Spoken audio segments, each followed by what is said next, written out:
উম্মত, রমজান মাসে যদি কেউ তোমার সাথে ঝগড়া করে, কেউ তোমারে গালি দেয়, কেউ তোমারে মন্দ বলে, ফালিয়াকুল ইন্নী সাইম, ইন্নী সাইম। তুমি শুধু বলতে থাকো, ভাই আমি রোজাদার, ভাই আমি রোজাদার, ভাই আমি রোজাদার। তুমি হাজার বললেও আমি জবাব দেব না, কারণ আমি রোজাদার। রোজাদারের পরিচয়ই আলাদা, রমজানের কদরই আলাদা, রমজানের কদরই আলাদা। আল্লাহ তাআলা নিজে বলছেন, বান্দা শোনো, আরবি 12টা মাস, 11 মাসের নাম তোমাদের জবানে উচ্চারিত হয়, তোমরা বলো, আরবের বলুক আর দেশের মানুষ বলুক, কিন্তু রমজান একটা মাস, যেই মাসের নামটা রমজান, এটা আমি আল্লাহ আমার জবান দিয়ে উচ্চারণ করে কোরআনের আয়াত বানায় দিছি। শাহরু রমাদান, এটা সরাসরি কোরআনের আয়াত। শাহরু রমাদান, আল্লাহ বলে রমজান মাস, রমজান মাস, রমজান মাস, আল্লাহ বলছে। অতএব আমার কথা একটাই, আমার অনুরোধ, আপনারা আপনাদের বিবিদেরকে, আপনাদের ছেলে মেয়েদেরকে আল্লাহর ওয়াস্তে এই রমজানে বাজারে ছাইলেন। এটা আমার বাপ, আমার কলিজা বলে, আমার দিল বলে, এটা যেন আল্লাহকে চূড়ান্ত ভাবে অপমান করে, তিরস্কার করে আল্লাহকে। যে মহিলা বাজারে যায় রমজানে, মার্কেটকে মার্কেট ঘুরতেছে, লুঙ্গির জন্য, জামার জন্য, প্যান্টের জন্য, জুতার জন্য, শাড়ির জন্য, গহনার জন্য, বিশ্বাস করেন ওই মা, ওই বোন, ওই স্ত্রী আল্লাহকে তিরস্কার করে, ঠাট্টা করে। আল্লাহরে বলে, ও আপনি কইছেন রমজান মাসে রহমত দিবেন, মাগফিরাত দিবেন, নাজাত দিবেন, জাহান্নাম থেকে মুক্তি দিবেন, 70 গুণ বেশি নেকি দিবেন, নফলের ফরজ বানাই দিবেন। এটি থুন আপনি আপনার কাছে রাখেন। আমার দরকার জুতা, আমার দরকার শাড়ি, আমার দরকার গহনা, আপনি আমার লাগবে না। এই হলো নাফরমান মহিলার বক্তব্য। আমার জুতা দরকার, যাতে ফেরেশতা আমারে হাসরের মাঠে জুতা দিয়ে ফেড়ে, যাতে জুতা দিয়ে। তুই মহিলা মনে রাখিস, তোরে মালিক বললাম রব্বুল আলামিন তার ফেরেশতা দিয়ে জুতা দিয়ে ফিরবে, জুতা দিয়ে, নতুন জুতা দিয়েই ফিরবে। হ্যাঁ, নতুন জুতা দিয়েই ফিরবে। তামাশা, আল্লাহর সাথে ঠাট্টা করে। রব্বুল আলামিন বলছে, বান্দা রহমত দিতে আসো, সে বলে লাগবে না। আল্লাহ বলে, বান্দা মাগফিরাত নাও, সে বলে লাগবে না, আমি জুতা কিনতে যাচ্ছি, আমি শাড়ি কিনতে যাচ্ছি, আমি গহনা কিনতে যাচ্ছি। কেন? যদি দরকারি হয় এখন কিনেন, এখন কিনেন। ঈদের নতুন কালেকশন, ঈদের নতুন কালেকশন ওই দোকানদাররা ফ্যাশন করে দিলে, গত বছর কাম এদিক দিয়ে দিছে, এবছর এদিক দিয়ে কাপড় একটা টুকরা বাড়ায় দিছে, ওই যে এটা এবার নতুন আসছে। এই ছাগলামি ছাড়া আর কি? কথা বলেন না কেন? আপনার জুতার মধ্যে হয়তো আলগা একটা ফিতা লাগাই দিছে, ওই যে এটা এবার নতুন আইছে, বেকুব ছুটছে নতুনটা লেগে। নাইলে এটা কি মনে করেন, গত বছর জুতা পায়ে ফিনতো, এবছর নতুন আসছে জুতা মাথাত ফিনতে, তাইলে না এটা সম্পূর্ণ ভিন্নতা হইতো। লেটেস্ট আসছে, এটা নতুন আসছে, এবার জুতা মাথাত ফিনতে, তাইলে না একটা দারুণ হইল। হইলে গত বছর জুতা তো পায়ে ফিনছে, এবছরের জুতা তো কোথায় ফিনবে? তো তো নতুন এলো কি? নতুন কি আসছে বলে? এজন্য এটাকে ঠাট্টা মনে করবেন না, বরং দয়া করে মাহে রমজানকে কদর করে নিজেদের মা, বোন, স্ত্রী, কন্যা, ছেলে মেয়েদেরকে এই বাজার, এই দোকানদার, এই ফালতু কেনাকাটার পিছনে আল্লাহর দেওয়া এত বড় নিয়ামতকে প্রত্যাখ্যান করবেন না। যে যা জিজ্ঞেস করে সব কিছু রমজান এই কথার লগে মিলাইয়া বলে। আজকে অনেক কিছুদিন ধরে মাহফিল ভাই রমজানের আগে আর সম্ভব না, রমজানের সময় ডেট নিবেন, রমজানের পর থেকে আবার ডেট চাইবেন। ভাই আমার রমজানের আগে আমি আবার উমরায় চলে যাব, রমজানের সময় আমি আবার এতেকাফে বসবো। মানে সব কথার মধ্যেই রমজান, সব কিছু মিলাইতেছি যে এটা এদিকে, ওইটা ওইদিকে, এটা এমনে, ওইটা এমনে। আম্মা বাসায় আসবে, কথা বলতেছিলাম বাসায় যে রমজানের আগে, তো আমার বড় বোন বলতেছে তুই বাসায় ভাই উমরা যাওয়ার আগে, আমি রমজানের আগে পারতাম না। মানে সব কথাই কি নিয়া রমজান, রমজানই মূল ফির। এই মাহে রমজান কবে আসবে, রমজান আমি কখন পাবো রমজান। রাসূলুল্লাহ সাল্লাল্লাহু আলাইহি ওয়াসাল্লাম লাগাতার 2 মাস আল্লাহ তাআলার কাছে দোয়া করতেন, মাওলা রমজান তো চলে আসছে, আর মাত্র 2 মাস, আমাকে ওই পর্যন্ত পৌঁছায় দেন।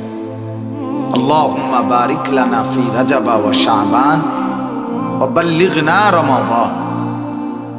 আল্লাহর কাছে নবী সাল্লাল্লাহু আলাইহি ওয়াসাল্লাম টানা 2 মাস এই দোয়া করতেন, আল্লাহ রজব এবং শাবান এই 2 মাসে বরকত দেন, রমজান পর্যন্ত পৌঁছিয়ে দেন। কি বরকত দেন? সব দিকের বরকত। এক ইমানদারের জন্য সব দিকের বরকত দরকার। হায়াতে বরকত দেন যাতে রমজান পেতে পারে, সুস্থতার বরকত দেন যাতে সুস্থ থেকে ইবাদত করতে পারে, হ্যাঁ, পেরেশানি থেকে বিরত থাকবার এর মধ্যে বরকত দেন যাতে করে এক মনে আপনারা ইবাদত করতে পারেন। রমজান তো আছে কিন্তু আমি বেঁচে নাই, তাহলে তো হইল না। আমি বেঁচে তো আছি, রমজানও আসছে কিন্তু অসুস্থ, বন্দিগি করতে পারলাম না, তাইলেও তো হইল না।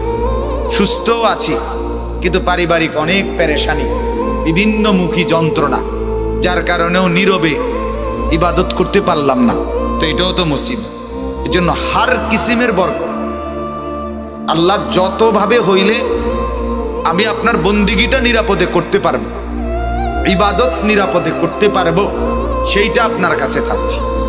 এই জন্য নবী সাল্লাল্লাহু আলাইহি ওয়াসাল্লাম 2 মাস রমজানে যেন স্বস্তি, শান্তি, নিরাপদে বেঁচে থেকে সুস্থ থেকে যেন আল্লাহর বন্দেগী করতে পারে, এই জন্য 2 মাস আল্লাহর কাছে টানা দোয়া করতে। এর দ্বারা বোঝা যায় যে রমজানের কদর রাসূলুল্লাহ সাল্লাল্লাহু আলাইহি ওয়াসাল্লামের কাছে কি পরিমাণ ছিল, কি পরিমাণ ছিল। এই এক দোয়া থেকেই আন্দাজ করা যায় যে 2 মাস তিনি আল্লাহর কাছে বরকত চাইতেন। আল্লাহ হার লাইনে বরকত দেন। মনে করেন রমজান পর্যন্ত আমরা পৌঁছলাম, হায়াতও বেঁচে আছি, আমরা সুস্থও আছি, তো বাজারে যথাযথ পণ্য, রমজানের খাদ্য সামগ্রী বাজারে নাই, এটাও তো পেরেশানি। পেরেশানি কিনা বলেন? বাজারে চিনি নাই, বাজারে পর্যাপ্ত পরিমাণ পেঁয়াজ নাই, বাজারে পর্যাপ্ত পরিমাণ তরকারি নাই, ছোলা নাই, বুট নাই, ইত্যাদি ইত্যাদি ধরে নেন, তাইলেও পেরেশানি কিনা বলেন? আল্লাহ বাজারে চলাফেরায়, উঠা বসায়, ঘরে, পরিবারে সর্বত্র বরকত দেন। নবীজি এই দোয়া করতেন। আমি তো সুস্থ আছি কিন্তু আমার স্ত্রী অসুস্থ রমজান, তাইলেও তো পেরেশান। আমি তো সুস্থ, আমার স্ত্রীও সুস্থ, কিন্তু আমার ছেলেটা বা মেয়েটা সে অসুস্থ, হাসপাতালে, তাইলেও তো পেরেশান। তাইলে আল্লাহ তাআলার কাছে নবী সাল্লাল্লাহু আলাইহি ওয়াসাল্লাম 2 মাস টানা, ভাই প্যান্ডেলের ভিতরে বুট খাবেন না, দয়া করে আমার অনুরোধ দোস্ত, আমি একেবারে অনুরোধ করছি, গাফেল আল্লাহর দুশ্মন, আমারও দুশ্মন। খামখেয়ালি মানুষকে বলে কোনো লাভ নেই। এই জন্য পাশাপাশি এক ভাই আরেক ভাইয়ের সাথে কথা বলেন। ছেলেরা, বাবা তোমার অসুবিধা লাগলে তুমি বাইরে গিয়ে কথা বলো, তুমি শিক্ষারও, আমার কোনো অসুবিধা নেই, কিন্তু এখানে বেয়াদবি করার কোনো সুযোগ নেই। সোজা কথা, একজন শুনুক, কোনো আপত্তি নেই।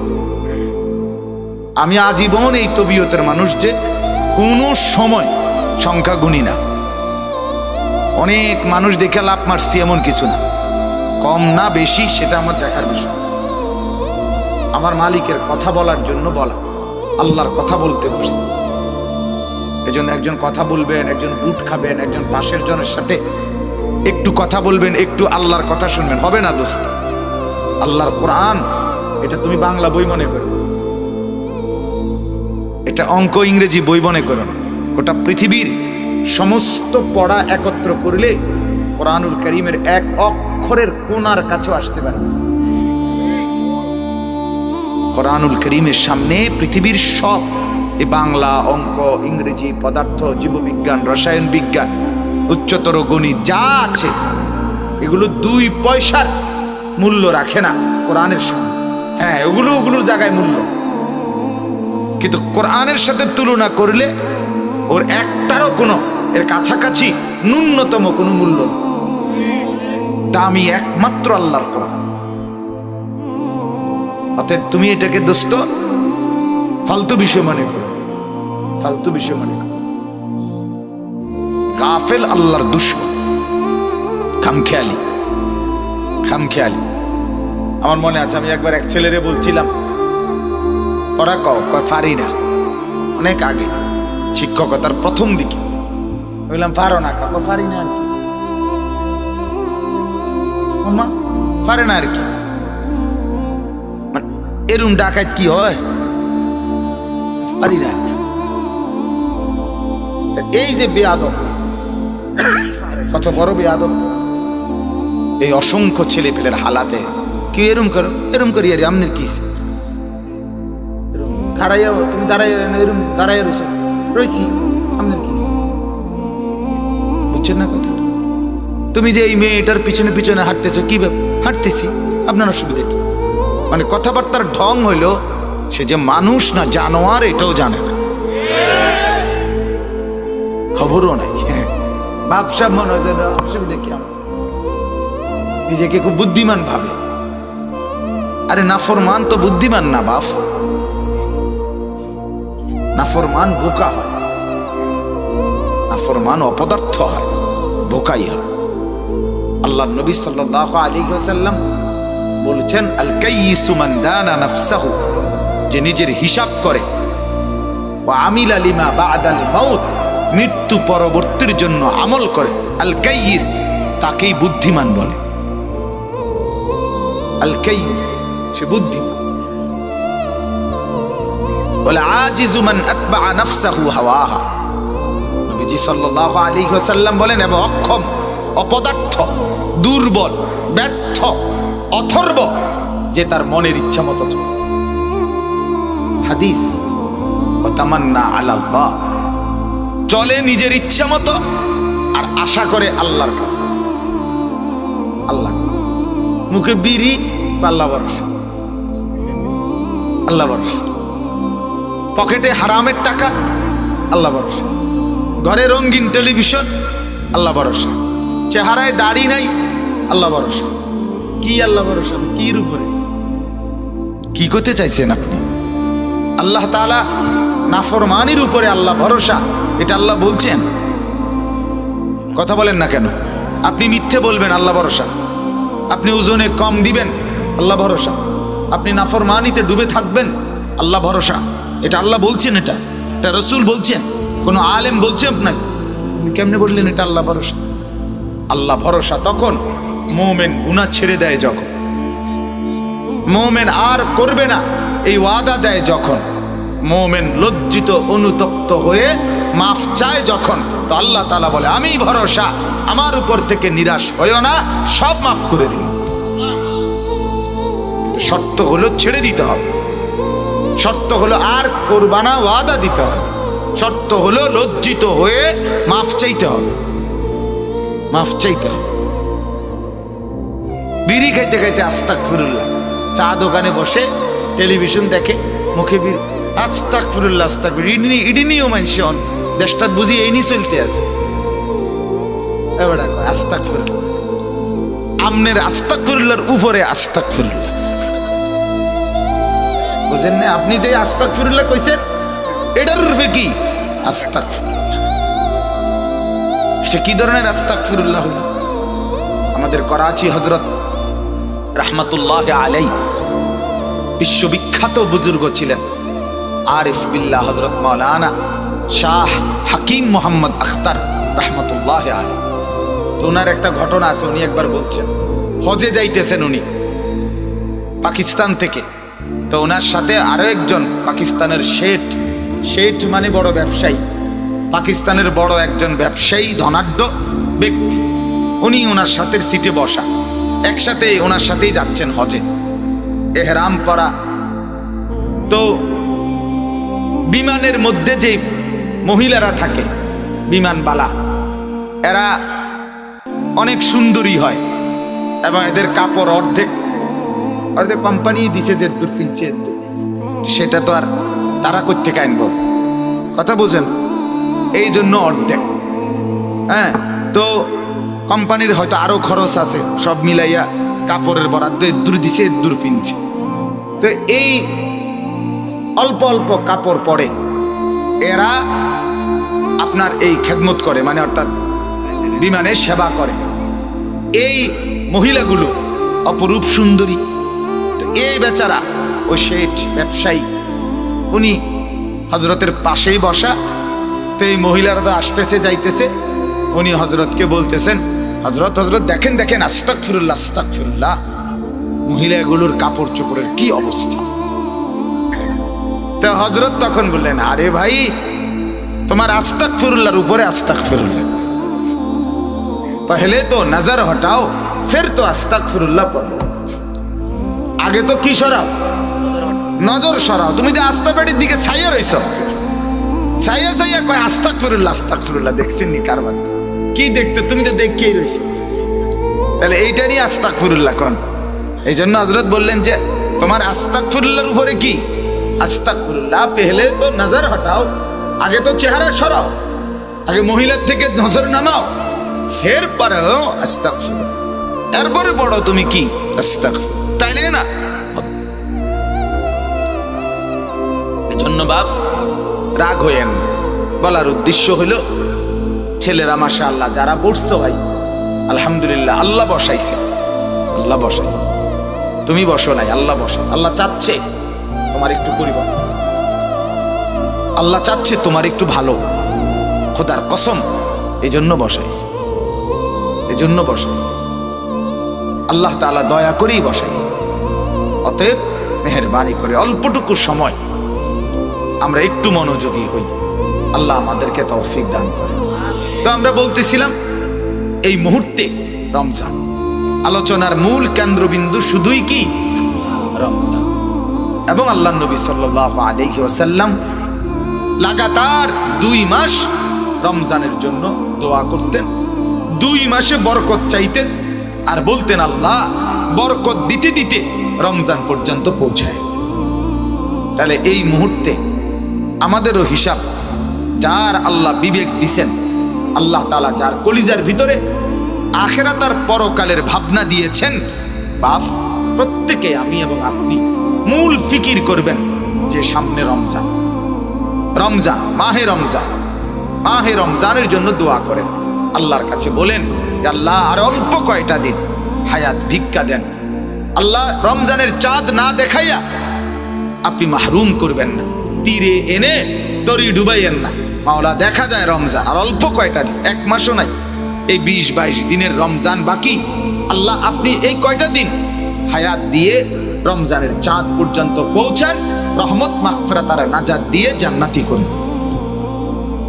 তাহলে প্রথম আমাদের কাছে এই মুহূর্তের করণীয়, বাকি দিনগুলো রমজানের অপেক্ষায় দোয়া করা, এটা হলো আমাদের ইমানদার হিসাবে এই মুহূর্তের প্রথম কি করণীয়। দ্বিতীয় করণীয় কি? দ্বিতীয় করণীয় হলো কিছু নফল রোজা রাখা। এখনই কিছু নফল রোজা রাখা, 2টা হোক, 4টা হোক, 5টা হোক, নফল রোজা। রাসূলুল্লাহ সাল্লাল্লাহু আলাইহি ওয়াসাল্লামের আমল ছিল রমজানের পূর্বের মাসে তিনি বাকি 11 মাসের চাইতেও বেশি নফল রোজা নবীজি শাবান মাসে রাখতেন।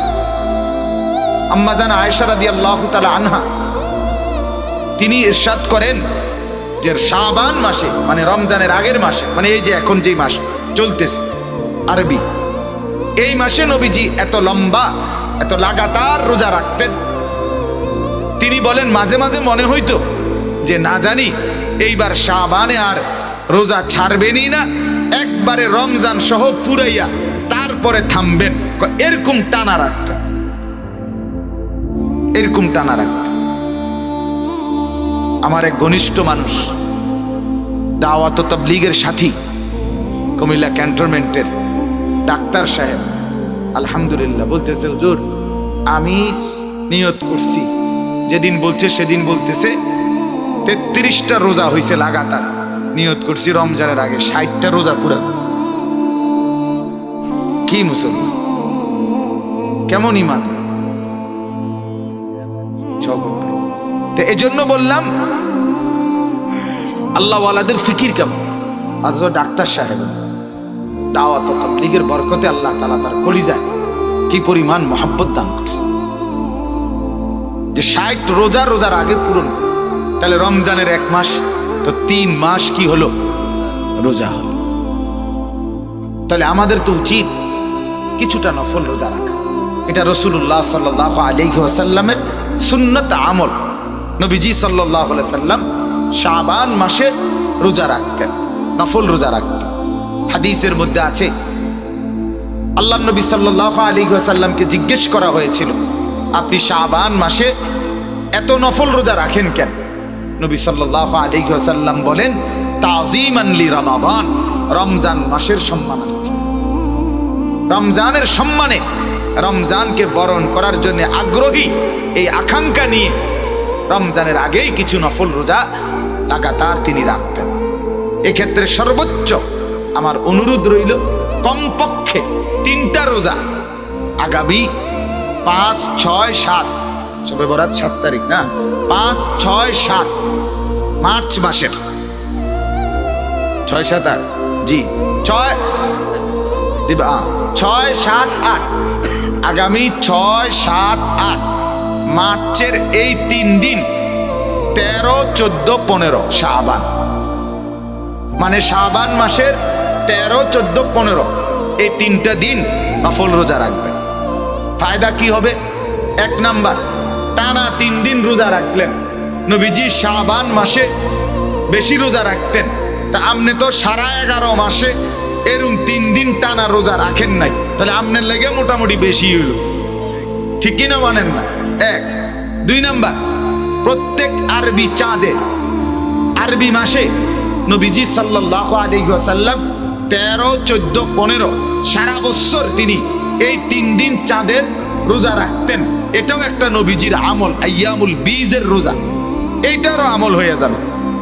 3 নাম্বার, রাসূলুল্লাহ সাল্লাল্লাহু আলাইহি ওয়াসাল্লাম 15ই শাবান লাইলাতুল বারাত এই রাত্রির সৌজন্যে একটা নফল রোজা রাখতে বলছেন।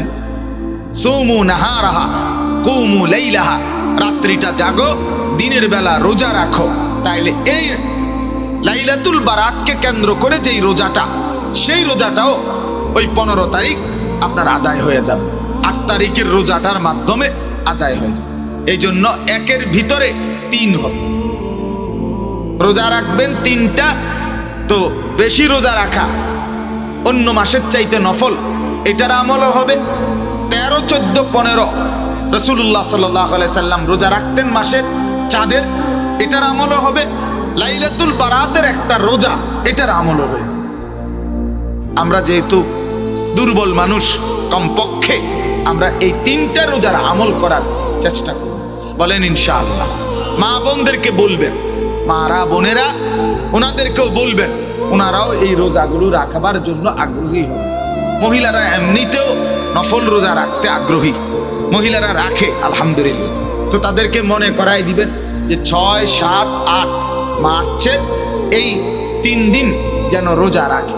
অর্থাৎ আগামী শনিবার হইল 4 তারিখ, তাইলে 5 তারিখ হলো রবিবার, 6 এই সোম মঙ্গল বুধ, সোজা হিসাব আগামী সোম মঙ্গল বুধ এই 3 দিন আপনারা রোজা রাখার চেষ্টা করবেন। রমজানের সম্মানও হবে, বেশি রোজা রাখাও হবে, আইয়ামুল বীজের রোজাও হবে, লাইলাতুল বারাতের রোজাও কি হয়ে যাবে, আদায় হয়ে যাবে। আল্লাহ তাআলা তৌফিক দান। এবার আসেন 3 নাম্বার করণীয় হলো, রমজান মাস যখনই আসবে তো আল্লাহ তাআলার ইবাদতের মধ্যে লেগে যাবে।